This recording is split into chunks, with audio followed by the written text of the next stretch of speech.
सभी को सादर और सब प्रेम नमस्ते जी। जो कोई नए हैं उनका स्वागत है हमारे इस समूह में। तो हमारा योग दर्शन का जो स्वाध्याय चल रहा है उसी क्रम में किसी को कुछ पीछे का कोई प्रश्न है, कुछ पूछना है तो पूछ सकते हैं, नहीं तो हम शुरू करते हैं। हमारा प्रसंग चल रहा था यम नियमों का, उनमें उनका क्या क्या फल मिलता है, उनसे क्या क्या सिद्धियां होती हैं या फल मिलता है, उनका परिणाम क्या होता है उन नियमों का और नियमों का पालन करने से। तो हमने यम सारे कर लिए थे, नियमों में भी 3 कर लिए, अब 2 रह गए, स्वाध्याय और ईश्वर प्रणिधान। इनके बारे में हम पहले चर्चा तो कर चुके हैं, स्वाध्याय क्या होता है, ईश्वर प्रणिधान क्या होता है, पर अब क्योंकि वो प्रसंग उपस्थित है तो थोड़ा सा हम संक्षेप में कर लेते हैं। स्वाध्याय का मतलब कि मोक्ष शास्त्राणाम अध्ययनम प्रणव जपश्च।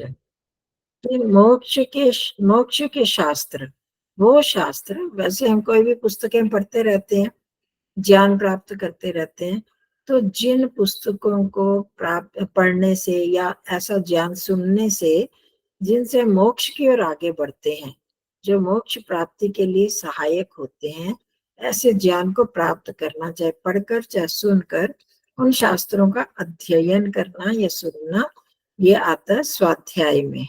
ठीक है, सु अध्याय, अच्छा अध्ययन, और स्वाध्यायन भी हम लेते हैं अगर, तो अपना अध्ययन, अपना निरीक्षण, जैसे हम कई बार बात करते हैं कि हम क्या कर पा रहे हैं अपने जीवन में, क्या इन यम नियमों का को जीवन में धारण कर पा रहे हैं, ये जब हम पूछते हैं या इस बात पर चर्चा करते हैं और ध्यान में भी हम इन चीजों को लेते हैं, तो इसका मतलब होता है कि हम अपना अध्ययन कर रहे हैं, अपने मन का अध्ययन कर रहे हैं कि हमारे मन में क्या क्या चलता है, हम उसको जान रहे हैं कि उसको हम ना पढ़ना है, जैसे हम बाहर के शास्त्रों को पढ़ते हैं वहां से तो हम ज्ञान प्राप्त करते हैं, और यहाँ पर अपने मन को पढ़कर वहां का ज्ञान प्राप्त करते हैं कि उसमें किस प्रकार के विचार चल रहे हैं, अच्छे हैं बुरे हैं, हम जीवन में अहिंसा सत्य अस्तेय ब्रह्मचर्य को धारण कर पा रहे हैं,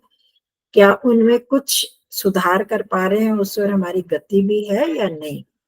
क्योंकि ये कुछ हमारे मन का स्वभाव, ये कहें स्वभाव, तो हमें पता ही है कैसे चंचलता है मन में, और हमारे संस्कारों के कारण तो स्वभावतः ही ऐसी वृत्तियां चलती रहती हैं जिनके हम अभ्यस्त हो चुके हैं, तो हमें पता ही नहीं चलता, हम उनको कभी पढ़ते ही नहीं, उनकी तरफ ध्यान ही नहीं देते कि हमारे अंदर चल क्या रहा है, हम क्या विचार कर रहे हैं, वो क्या हमारे लिए उपयोगी है, उनसे हमें कुछ लाभ भी है या व्यर्थ की बातें भी चल रही हैं हमारे अंदर, तो वो हम नहीं पढ़ते सुनते। उन्हीं को पढ़ना सुनना, उनके बारे में सोच लेना कि क्या ये मैं जो कर रही हूँ, सोच रही हूँ या जो विचार उठा रही हूँ, क्या वो मेरे लिए लाभकार है या नहीं है।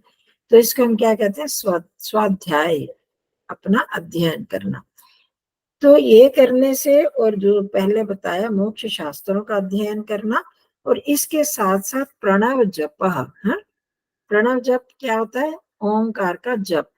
आपको पता है कि पहले हमने प्रथम अध्याय में जब करा था, तद जपस तदर्थ भावनम, तस्य वाचकः प्रणव, जब ईश्वर के बारे में बात हुई, वही चीज यहाँ पर आ रही है, आप देखें उसी क्रम से ही, उसी से संबंधित चीजें वहां पर आया था, ईश्वर प्रणिधानात वा, जब आया कि हम सिद्धि ये समाधि कैसे प्राप्त कर सकते हैं, जैसे संप्रज्ञात समाधि की बात हुई थी, तो वहां कार और उपाय बताते हुए, या तो ईश्वर प्रणिधान का को अपनाओ, उससे भी कर सकते हैं। तो अब ईश्वर प्रणिधान क्या है, उसमें फिर आगे चला था, ईश्वर क्या है, क्लेश कर्म विपाक आशय अपरम नष्ट पुरुष विशेष ईश्वर, फिर तस्य वाचक प्रणव तद जपस तदर्थ भावनम, ये हमसे संबंधित है आज के हमारे पाठ से। तो वो उस ईश्वर का नाम ही प्रणव है या ओम जिसको हम कहते हैं, तो उसका जप करना भी ईश्वर इसमें आता है, स्वाध्याय में आता है। क्योंकि जब हम ईश्वर का के नाम का स्मरण करते हैं, ओम का स्मरण करना, वो भी हम उसके बारे में चिंतन करते हैं। तज्जपस तदर्थ भावनम, ईश्वर के अर्थ की भावना करना, वो जब हम करते हैं तो वो भी हम ईश्वर के विषय में अध्ययन ही कर रहे हैं ना, एक तरह से, कि जो ईश्वर है क्लेश से दूर है, कर्मों से दूर है, इच्छित कर्मों से, अर्थात जो भी काम कर्म है उनसे ईश्वर दूर है, ईश्वर उनमें नहीं फंसा हुआ, उसके अपने कोई भी कर्मों का विपाक नहीं होता उसमें, ना उसमें कोई वासनाएं हैं, तो वो विलक्षण है ईश्वर, हम सब आत्माओं से अलग है वो ईश्वर।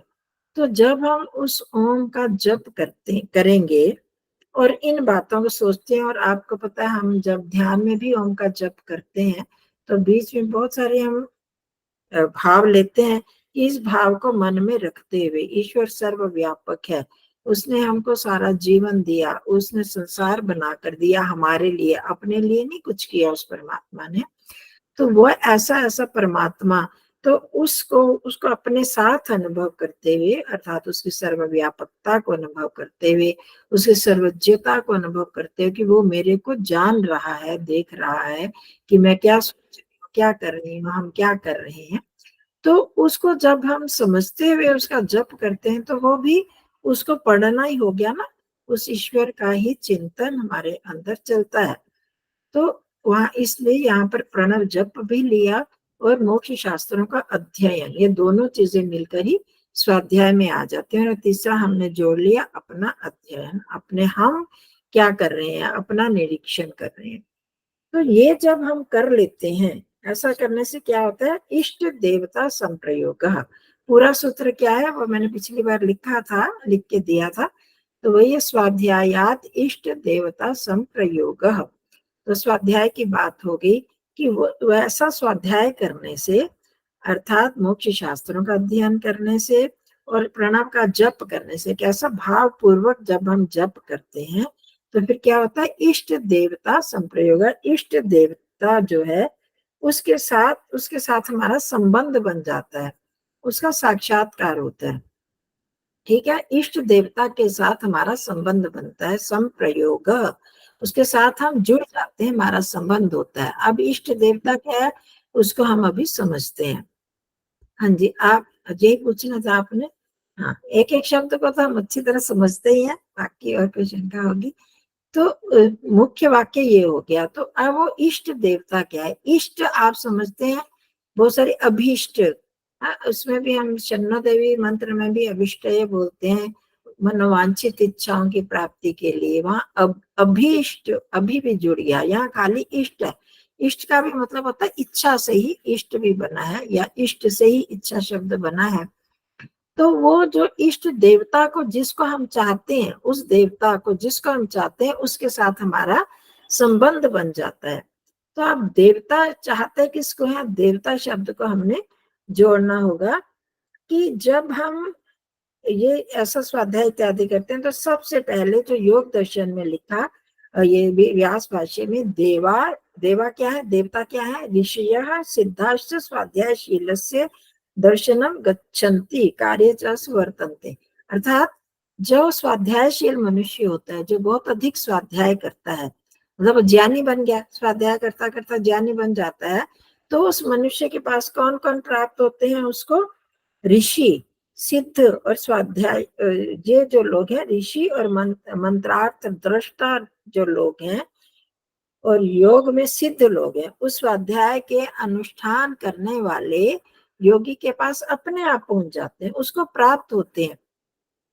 अब मैं इसको स्पष्ट और करती हूँ कि जो मनुष्य बहुत अधिक स्वाध्याय करता है उसके पास ऐसे लोगों का संपर्क हो जाता है जो ऋषि कोटि के हैं। ऋषि कोटि मतलब कि मंत्रों को जानने वाले, अर्थात खूब ज्ञाता लोग हैं, अच्छा ज्ञान प्राप्त करने वाले लोग, और क्या कि सिद्ध लोग जो होते हैं वो उसके संपर्क में आते हैं, उनके पास उसको अपने आप नहीं ढूंढना पड़ता, ऐसे स्वाध्यायशील के पास ऐसे व्यक्ति स्वयं पहुंच जाते हैं, उसका उनके साथ संपर्क होता है और फिर वो उसके कार्य में सहायक हो जाते हैं, उसके कार्यों में भी उसकी सहायता करते हैं। एक सेकेंड।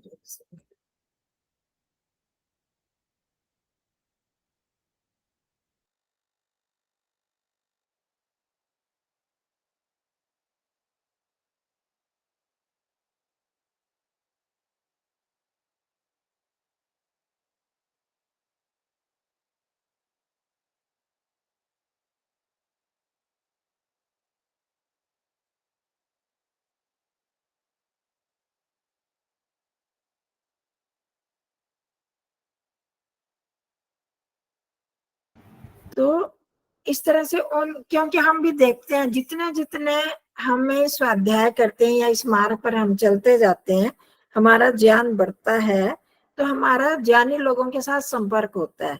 आपने बहुत बहुत लोगों ने अनुभव किया होगा कि हमें उनसे हमारा संपर्क नहीं, हम नहीं जानते उनको, परंतु किसी ना किसी तरह से उन लोगों के साथ हमारा संपर्क हो जाता है। फिर हमें किसी भी तरह की कोई शंका होती है तो उसका समाधान हमें मिलता है ऐसे लोगों से। हम अभी भी आप देखो, आप बहुत सारे लोग हैं दुनिया में, पर सबका उनके साथ संपर्क नहीं हो रहा। उन्हीं लोगों का हो रहा जिनका इस विषय में रुचि है। आप ऑनलाइन ही पढ़ रहे हो, कितने लोगों का संपर्क ऐसे लोगों के साथ होता जा रहा है, और आपको वहां से और अधिक अधिक ज्ञान प्राप्त होता जाता है। तो अगर हमारी रुचि इस समय इस तरफ होती है, हमारा स्वाध्याय होता है, और फिर ऐसे लोग जब मिलते हैं तो हमारी जो जो शंकाएं होती हैं, तो उन शंकाओं को हम उनसे पूछते हैं। दूसरा ये कि उस विषय में फिर हम आपस में चर्चा भी करते हैं और हमारा ज्ञान बढ़ता है। ये बहुत लोगों का आप में अनुभव है। तो इसके लिए क्या हमको ढूंढना पड़ा ऐसे लोगों को?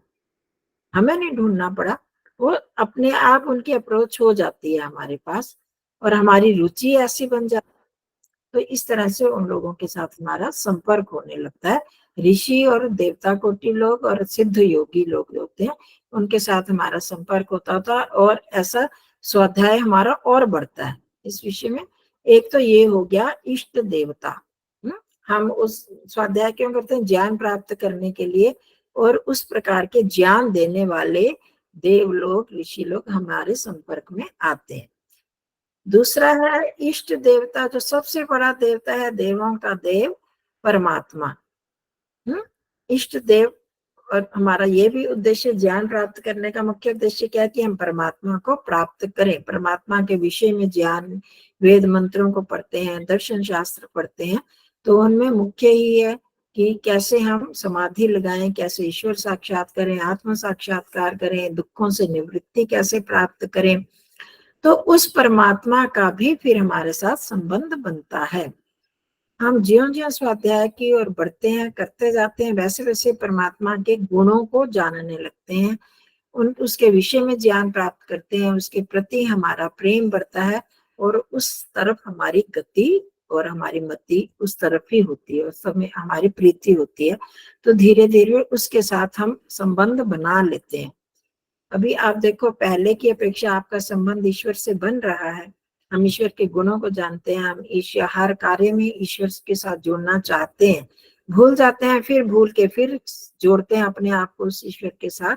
तो उस परमात्मा के साथ जो इष्ट देव है हमारा, उसके साथ हमारा संबंध बन जाता है।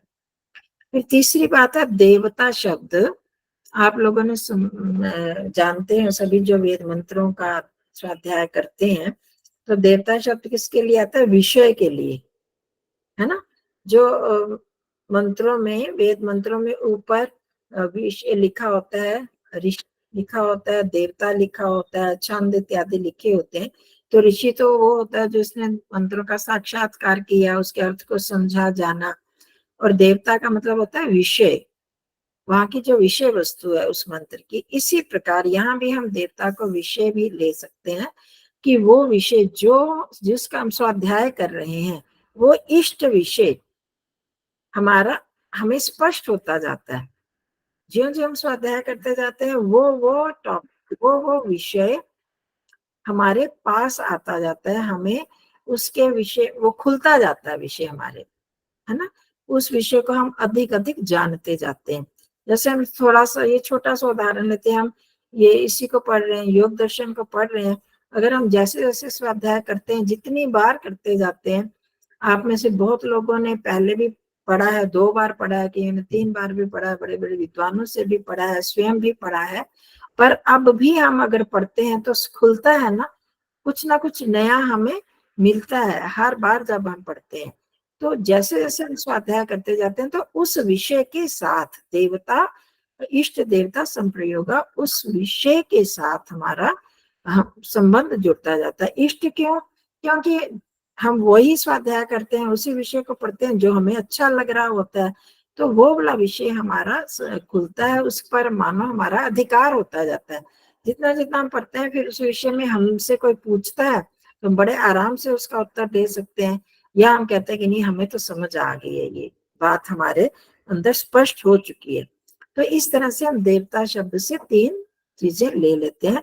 एक तो स्वाध्यायशील व्यक्ति, ऋषि, योगी कोटि के व्यक्तियों के साथ हमारा संपर्क अपने आप बनता जाता है, वो हमारे पास आ जाते हैं या हमें कोई वहां पहुंचा देता है। दूसरा, वो इष्ट देव जो परमात्मा है, उसके साथ हमारा संबंध जुड़ता जाता है। ये तो सीधी सी बात है ही, वो हमारा अनुभव भी होता है जितना जितना हम ये विषय पढ़ते हैं। और फिर तीसरा जो है हमारा, वो विषय जो है, उस विषय के साथ हमारा संपर्क गाढ़ा होता जाता है, उस विषय, वो विषय हमारे लिए स्पष्ट होता जाता है। तो स्वाध्यायात इष्ट देवता संप्रयोग हो गया स्पष्ट। माता जी, किसी ने है ना यूट्यूब पे लाइव शेयरिंग किया है, पता नहीं किसने, क्योंकि मुझे नोटिफिकेशन आया है, सबको आया होगा। अच्छा, हाँ, मुझे भी आया जागृति जी, मुझे भी आया है।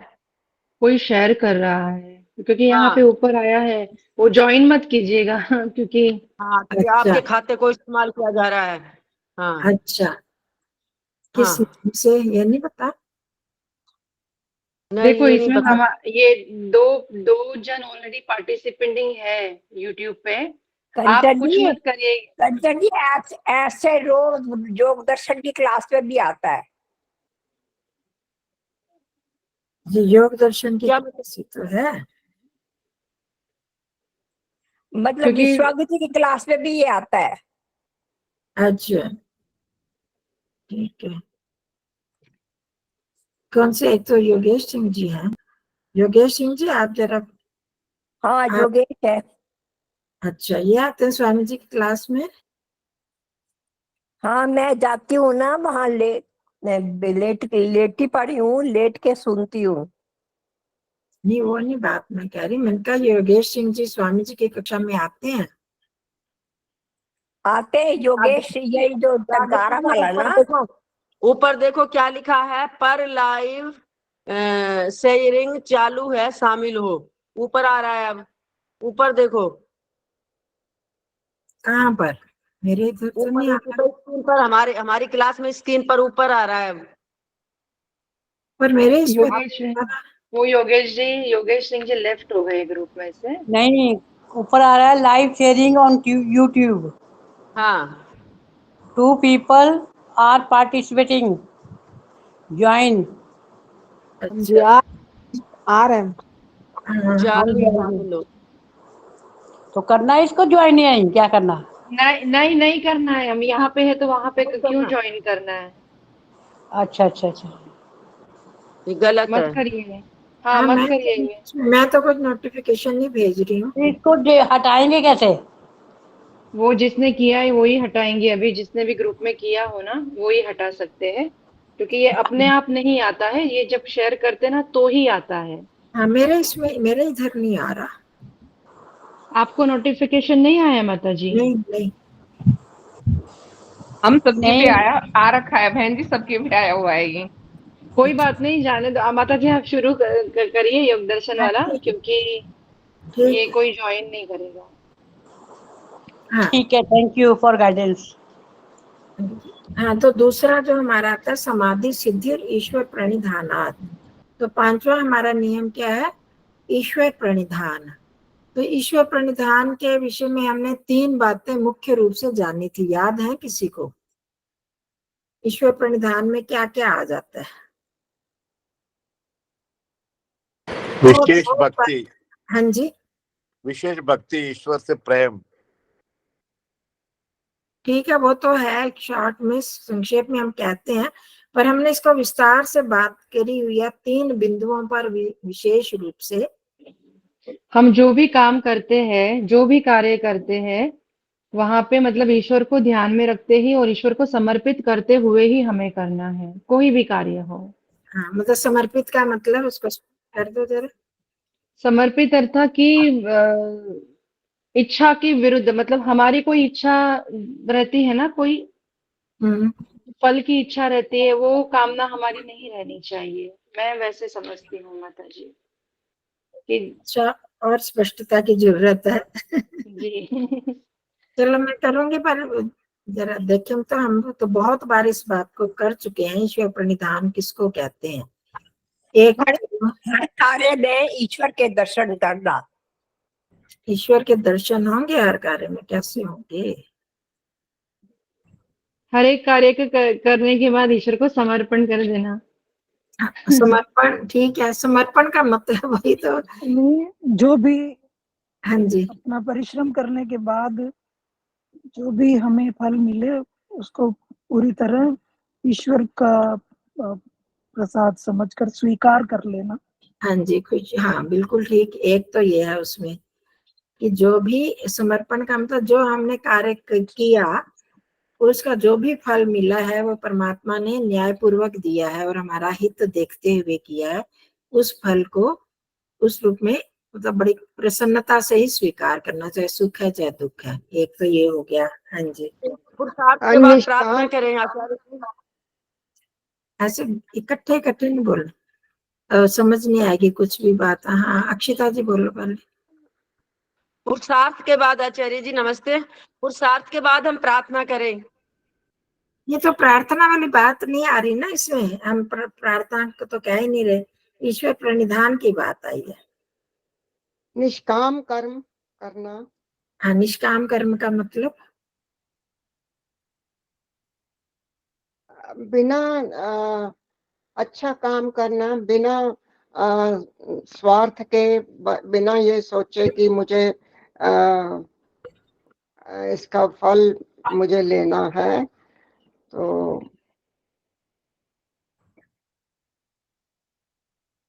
वो तो निष्काम कर्म भी हमने बड़ी इसी संदर्भ में और इसके अलग भी करा है। निष्काम कर्म किसको कहते हैं? बड़े विस्तार में और एक बार नहीं बहुत बार किए हैं ये तो। और ये योग दर्शन का हम कहेंगे कि बहुत प्रमुख, हर्ष जी को तो पता ही है, बता नहीं रहे हैं वो। बताओ बताओ।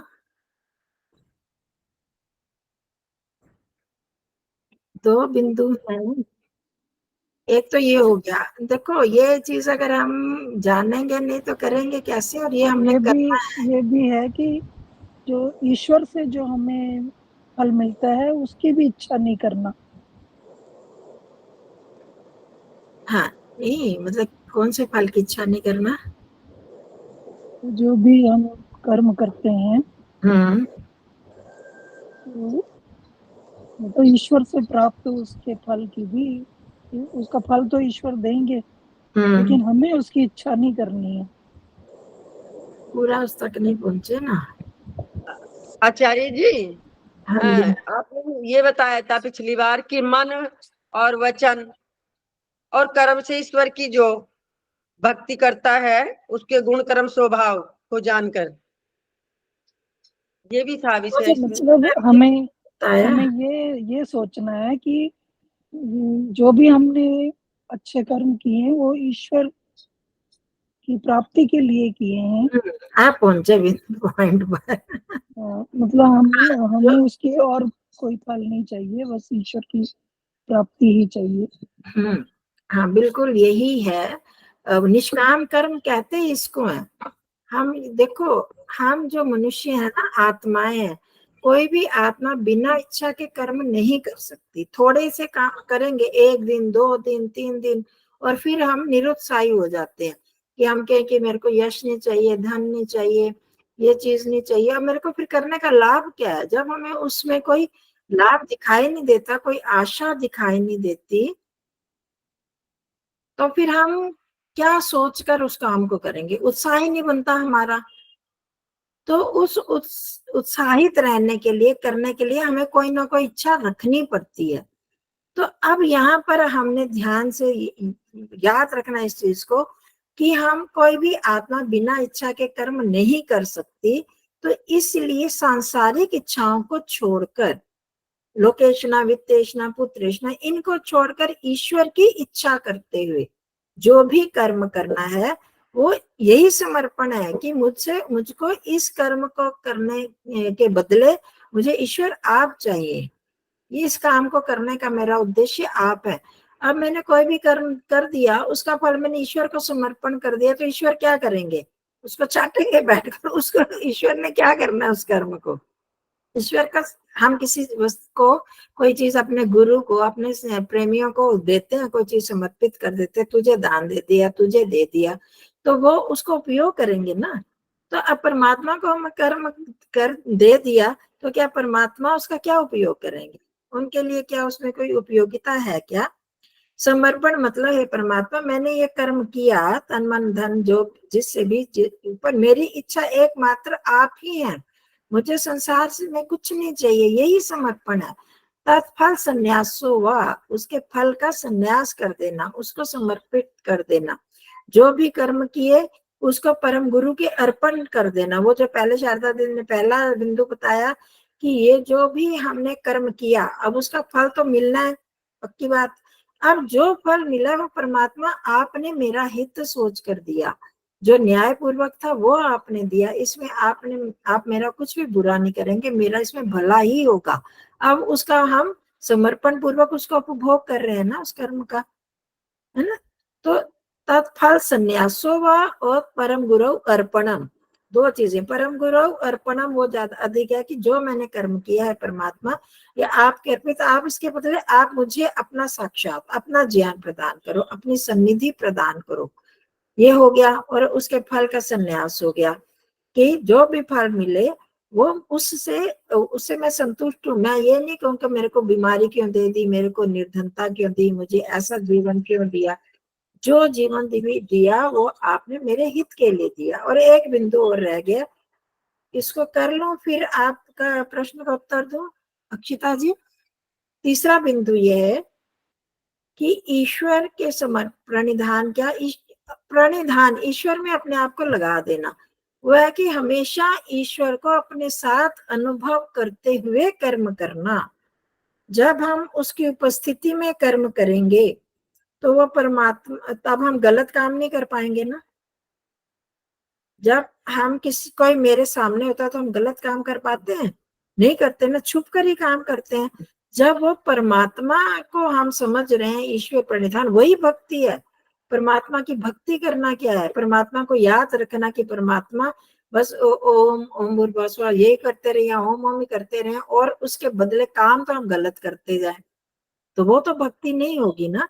तो जब हम परमात्मा हमारे समक्ष है, मैं परमात्मा के साथ हूँ, अब मैं जो भी कर्म कर रही हूँ, कर रहा हूँ, उसे परमात्मा जान रहे हैं, देख रहे हैं, अब वो उसका फल देंगे ही, तो फिर हम गलत काम करने से बचेंगे ना। तो ये है ईश्वर प्रणिधान के तीन मुख्य बिंदु, आए समझ में। एक तो जो भी कर्म का फल मिल रहा है उसको हम समता पूर्वक, प्रसन्नता पूर्वक, अपना हित समझते हुए भोगे। दूसरा, उसमें उसका जो हमें फल मिलना है वो परमात्मा की प्राप्ति के रूप में मिले, या उसकी सन्निधि के रूप में मिले, साधना की बढ़ोतरी के रूप में मिले। और तीसरा, जब भी जो भी कर्म कर रहे हैं उसको उपस्थित मानते हुए, उसको हमेशा सर्वव्यापक समझते हुए जब हम कर्म करते हैं तो हम गलत काम करने से बचेंगे। तो वो हमें परमात्मा याद ही रहेंगे ना, ये उसकी भक्ति है, उसकी सेवा है, यही उसके प्रति समर्पण है। हाँ जी, उन्हें अक्षिता जी क्या पूछ रहे थे आप? मैं तो ये कहती, हम इसको इसमें भी ले जाएंगे। पिछली बार बताया था अपने आचार्य जी, जो भी हम कर्म करें वह मुझे ईश्वर की ओर ले जाए, ईश्वर की तरफ ले जाए। हाँ, वो हो इसमें गया ना, तो पहले बताया था ना, यही तो हाँ बताया जी, पहले कि उससे मुझे प्राप्ति हो, ईश्वर की प्राप्ति हो, साधना की ओर बढ़े। ठीक है, ध्यान साधना मतलब साधना के मार्ग की ओर बढ़े, उस काम से मुझे और कुछ नहीं चाहिए, बाहर की प्राप्ति नहीं। संसार की इच्छाएं अगर हम करते हैं वो सकाम होती हैं, और यही निष्काम कर्म है।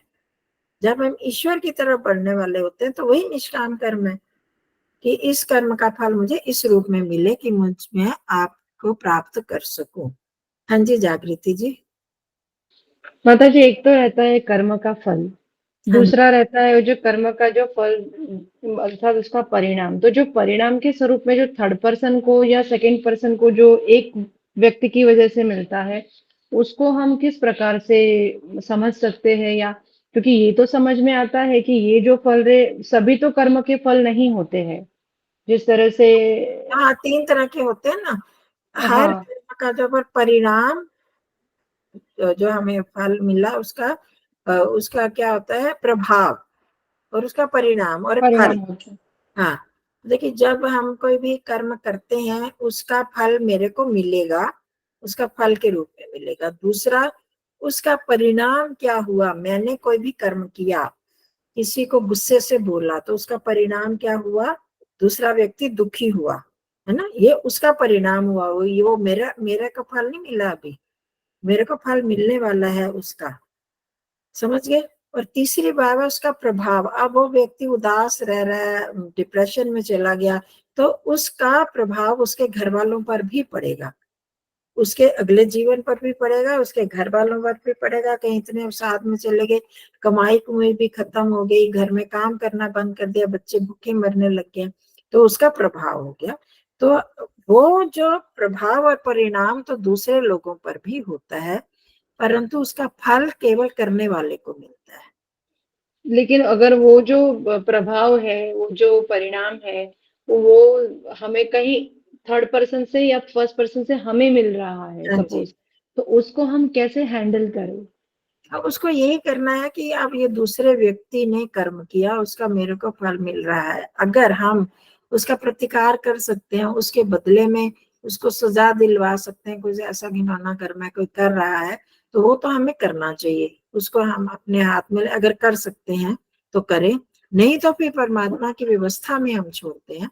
वो जो परमात्मा न्यायकारी है, उसका जो क्षतिपूर्ति तो हमारे साथ करेंगे, जो मेरे को उसका नुकसान हुआ उसकी वो क्षतिपूर्ति करेंगे परमात्मा, इस जन्म में या अगले जन्म में, और उसको उसका फल देंगे।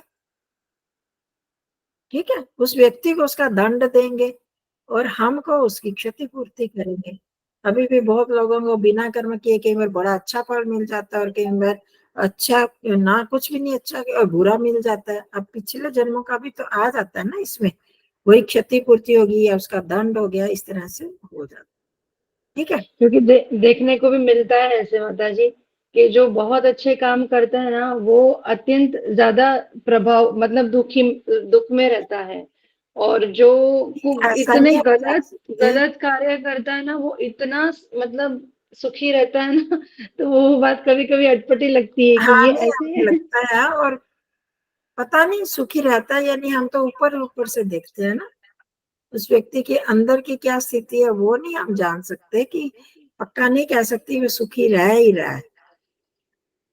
तो अंदर से कई प्रकार के दुख होते हैं, अपने आप को दिखाते हैं ऐसे कि हम बहुत सुखी हैं, ऐसा भी हो सकता है।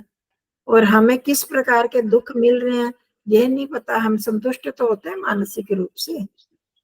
चल बाकी थोड़ा सा जो रह गया इसको अगली बार करेंगे। मैं एक बात करना चाहती हाँ हूँ जी। कि आपने जो 3 बातें बताई हैं, तो हाँ जी। उसमें पहला आपने बताया जो कर्म हम कर रहे हैं परमात्मा की प्राप्ति के लिए कर रहे हैं।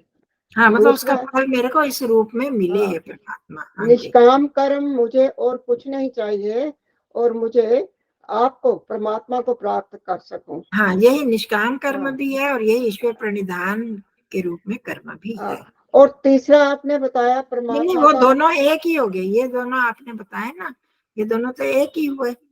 निष्काम कर्म हम जब ईश्वर प्रणिधान क्या है, हम संसार के कोई भी इच्छा ना करके ईश्वर की प्राप्ति की इच्छा करते हैं, यही निष्काम कर्म है और यही ईश्वर प्रणिधान करते हुए कर्म करना है।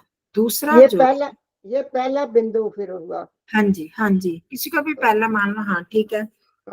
तो दूसरा फिर क्या बताया आपने? दूसरा, दूसरा है कि जो कर्मों का फल हमको मिल रहा है वर्तमान में, जो हम भोग रहे हैं, उसको भी हम प्रसन्नता पूर्वक भोगें।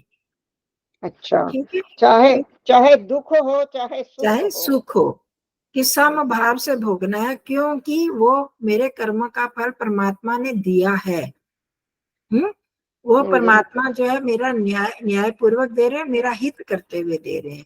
और इसमें हम अभी जो जागृति जी ने प्रश्न किया उसको भी जोड़ सकते हैं कि किसी और ने मेरे साथ अन्याय कर दिया, वो कर दिया, तो उसको हम जितना उसका प्रतिकार उसको समझा सकते हैं या उसको रोक सकते हैं, उतना तो हमें रोकना है। पर फिर भी अगर हम नहीं रोक पाते या कुछ ऐसी स्थिति है, तो उसको भी हम प्रभु के अर्पित कर देते हैं कि प्रभु आप ही क्षतिपूर्ति करेंगे हमारी। हमें पता है इसका क्षतिपूर्ति मतलब इसका कंपनसेशन हमें मिल जाएगा इस जन्म में, अगले जन्म में। आत्मा तो मैं वही हूँ चाहे अगला जन्म हो, और उस व्यक्ति को इसका दंड मिलेगा। तो ये भी ईश्वर प्रणिधान में आ जाते हैं दोनों चीजें। कर्म का फल जो अभी मिल रहा है और जो पहले भी मिला प्रारब्ध के रूप में हमको मिला, ये दोनों ही हम ईश्वर की व्यवस्था में छोड़ देते हैं। यो अस्मान दृष्टि यम च वयम द्विष्मस्तम वो जम्भे दद्मा, उसमें भी यही भाव आता है। जो हमसे द्वेष करता है, हम जिससे द्वेष करते हैं, प्रभु हम आपके न्याय अर्पण करते हैं। क्या मतलब उसका?